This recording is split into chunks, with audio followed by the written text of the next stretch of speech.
Assalamualaikum warahmatullahi wabarakatuh. Perkenalkan, nama saya Faizal Ramadan Samudra dengan nomor NPM 203516516405 dari program studi Ilmu Komunikasi. Nah, di sini dalam video kali ini saya akan menjelaskan tentang resume materi 1 hingga materi ke-7 mata kuliah teori-teori periklanan. Yang pertama ada perspektif periklanan. Pesan iklan lebih didefinisikan sebagai komunikasi berbayar yang dapat juga diartikan sebagai pertukaran informasi melalui media massa yang dibuat untuk membujuk audiens. Periklanan masuk dalam kategori promosi dalam hal pemasaran. Terdapat 4 hal utama dalam pemasaran, yaitu produk, harga, tempat, dan promosi. Pada dasarnya iklan memiliki 4 kegunaan, yaitu pengenalan sebuah brand, menarik perhatian orang banyak, menggerakkan audiens untuk membeli produk, dan juga mengubah kebiasaan hidup.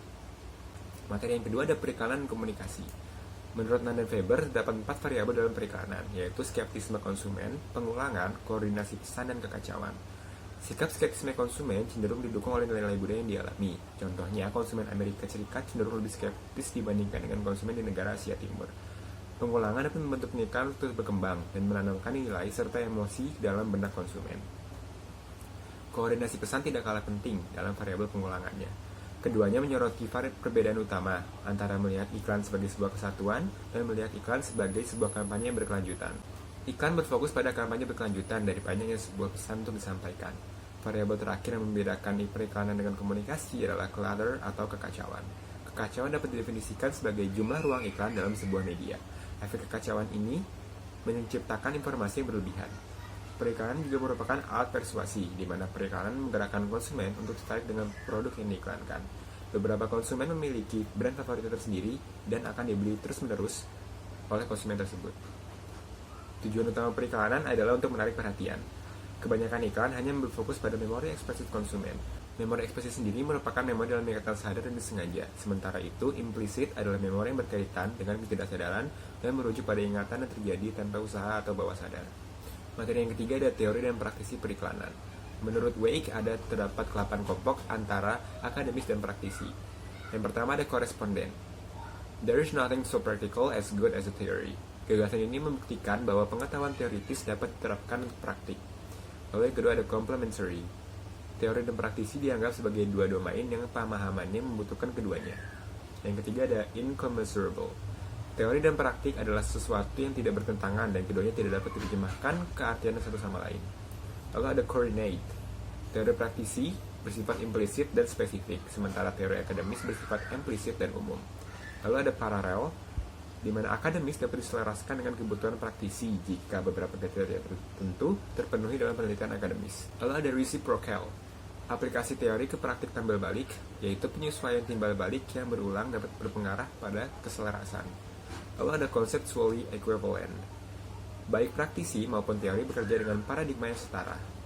Yang terakhir ada methodological equivalent. Akademisi adalah praktik. Akademisi dan praktik tidak dapat dibedakan melalui metodologi dan meta teoritis. Teori praktisi mungkin berbeda dengan teori akademis dalam konteks sosialnya.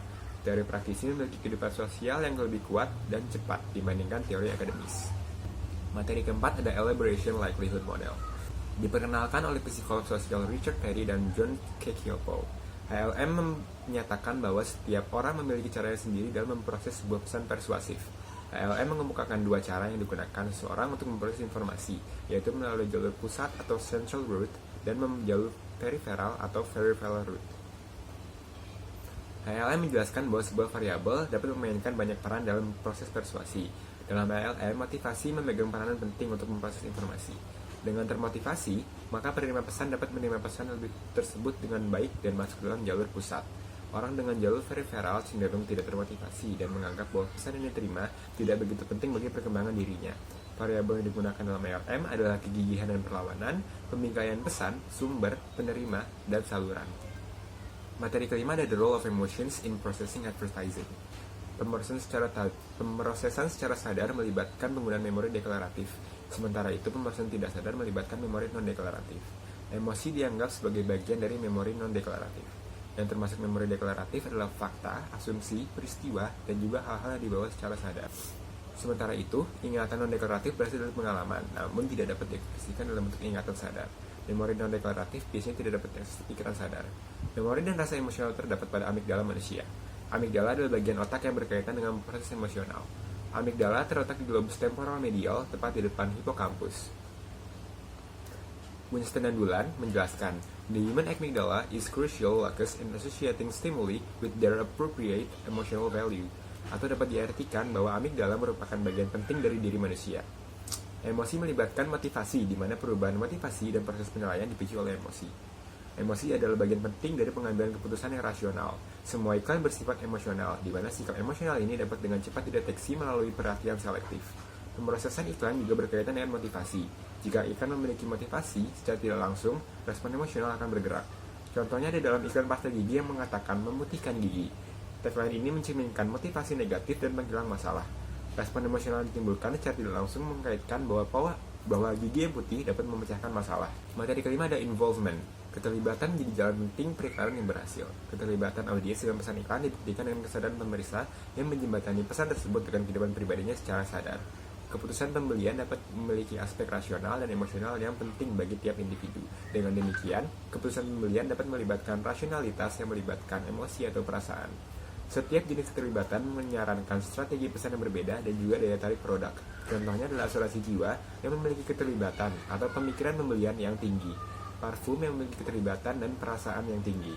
Pembelian mobil untuk keluarga melibatkan pemikiran dan perasaan bersama yang sedikit mengarah ke perasaan. Keterlibatan dapat bervariasi tergantung situasi yang berbeda, dan ruang lingkup keterlibatan memiliki banyak variasi. Contohnya keterlibatan dengan teknologi dapat menyebabkan keterlibatan produk teknologi seperti komputer dan juga ponsel. Materi yang terakhir ada Theory of Advertising to Children. Sebelum tahun 1970-an, anak-anak tidak menjadi sasaran pesan iklan. Namun pada tahun berikutnya, anak-anak itu bukan hanya target untuk iklan, namun mereka dipengaruhi oleh iklan. Pilihan anak-anak dapat dipengaruhi oleh iklan di televisi. Contohnya adalah paparan iklan mainan yang mengarahkan anak ke lebih suka bermain dengan mainan dibandingkan dengan teman sebayanya. Anak di bawah usia 8 tahun cenderung memiliki pemahaman yang terbatas dengan iklan, di mana mereka cenderung melihat iklan sebagai sarana hiburan. Namun, anak di usia sekolah menyadari bahwa tujuan utama iklan adalah untuk menjual. Kita memerlukan pengetahuan persuasi untuk mengiklankan produk kepada anak-anak. Pengetahuan persuasi membantu konsumen mengidentifikasi bagaimana, kapan, dan mengapa pihak pengiklan mencoba untuk mempengaruhi audiens.